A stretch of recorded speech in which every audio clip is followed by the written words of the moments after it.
I'm a survivor of a traumatic brain injury myself. Mine was a bicycle in a car incident. My head shattered the windshield. I was put into a coma for 10 days.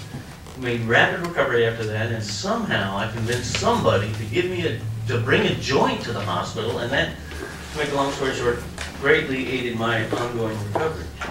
Cocaine use has gone up about 27%.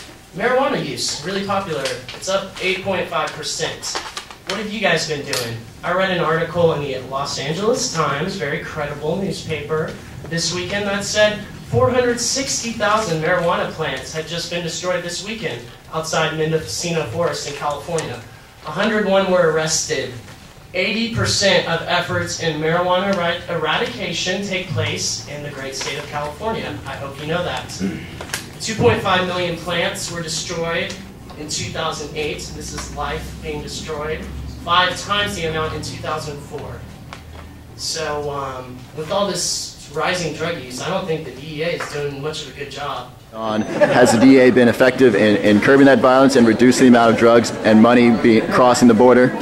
Well, I think what we look at is the strategy in which we are attempting to deploy, and that is one of a containment strategy. We look at the drug problem and drug trafficking more as a containment and more as a crime problem than simply a war, so to speak. So have we had effects? I think we have. I think this last...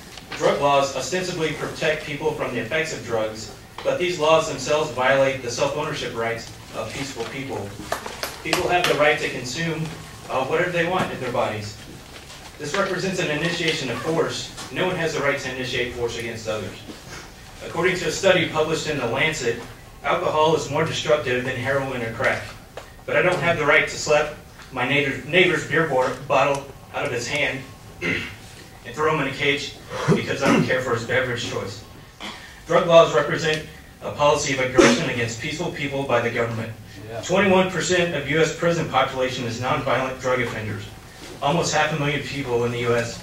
are put in cages because of a personal choice. The war on drugs has failed.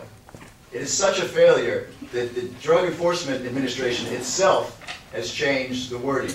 I spoke with Mr. Thrash earlier, and I thank him for speaking with me. He said they no longer call it the war on drugs because the war implies that someone's going to win, and they know they can't win. Can we win the war on drugs? Again, I'm not going to categorize the situation as a war. Okay, that's the government's term, the war on drugs. I think it used to be, but I don't think this administration is using that term anymore. Okay. So we use 16 states in the United States have approved medical marijuana. And the government's own investigations have shown the validity of marijuana as a great medicine. For example, in 1997, the White House commissioned a study by the National Drug Control Policy, and they found out that marijuana is very good in the treatment of cancer, specifically treating nausea and associated with cancer, as well as the spasms associated with multiple sclerosis. There's even a controlled study done called Randomized Controlled Trial of Cannabis-Based Medicine and Central Pain in Multiple Sclerosis. These are peer-reviewed, scientific, academic articles. I would ask that the DEA produce one study that shows that marijuana has no medical benefit. Now, what do you think of the recent ruling by the DEA that marijuana has no medical benefits? Well, I think that was just an update to the original ruling. DEA has said that since day one. So, but there was a petition going on for 9 years to ask them to reschedule it based upon recent evidence that it was effective for multiple sclerosis, cancer, nausea, problems with eating disorders. So what do you think? What do you think about the ruling? Do you think it's proper? Is there good evidence to support the ruling? Well, as a DEA agent, all I can tell you is that I'm paid to enforce the law, and right now the federal law is that marijuana is illegal. There's even evidence that marijuana could cure cancer. That's right, marijuana could be the cure for cancer, and we don't know because we're not allowed to do the research. But others are.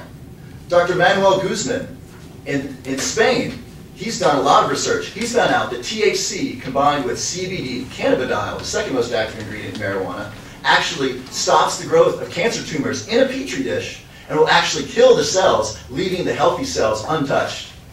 We are at the brink of a cancer revolution, and we are unable to get there because the Drug Enforcement Agency isn't letting us. Address the failure that is the DEA. Are y'all so bloodthirsty that you won't back off of the war on drugs in the face of logic, reason, humanity? I mean, how many lives have to be lost? How many families destroyed, children victimized by the correctional system before we denounce prohibition and focus on actual crimes that actually have victims? Agent Thrash himself last October admitted that Mexico is facing the bloodiest war in her history, and here the U.S. is perpetuating the drug war and perpetuating all the violence with the drug policy. In fact, if we abolish prohibition in our country, we pull the black market right out from underneath the cartels. And without the black market, they wouldn't have astronomical profit margins with drug trafficking. And without a giant stack of cash sitting next to a gun, we'd see an immediate halt to all the violence. We have got to start looking at some common sense solutions to the problems that we're facing. In October, Agent Thrash also said that we cannot even control the distribution, use, and death associated with prescription drugs, an industry that we heavily regulate. How can we possibly control the market of cannabis, heroin, and cocaine that occur naturally in our planet? We can't. Prohibition does not work. It did not work in the 20s, it isn't working now, and I'm tired of paying for a failed policy that is not only responsible for tens of thousands of people's deaths, but for making America the most imprisoned country on the planet. Another thing that I learned that absolutely sickens me is that the DPS is actively trying to attract and recruit warriors. I'm here to tell you today that we do not need warriors. We need peacekeepers to protect the rights of the free individuals that reside in Texas. And now with 50% of high school seniors using marijuana and our last 3 presidents admitted to using marijuana, do you think that should be a priority for the DEA, or do you think they should focus more on harder drugs? Again, marijuana is illegal under federal law, so it is our mandate. So you don't. So the DEA doesn't have discretion. I'm not answering. Okay, great. Was there anything else you'd like to say? No. Great. Well, thank you so much. I really appreciate.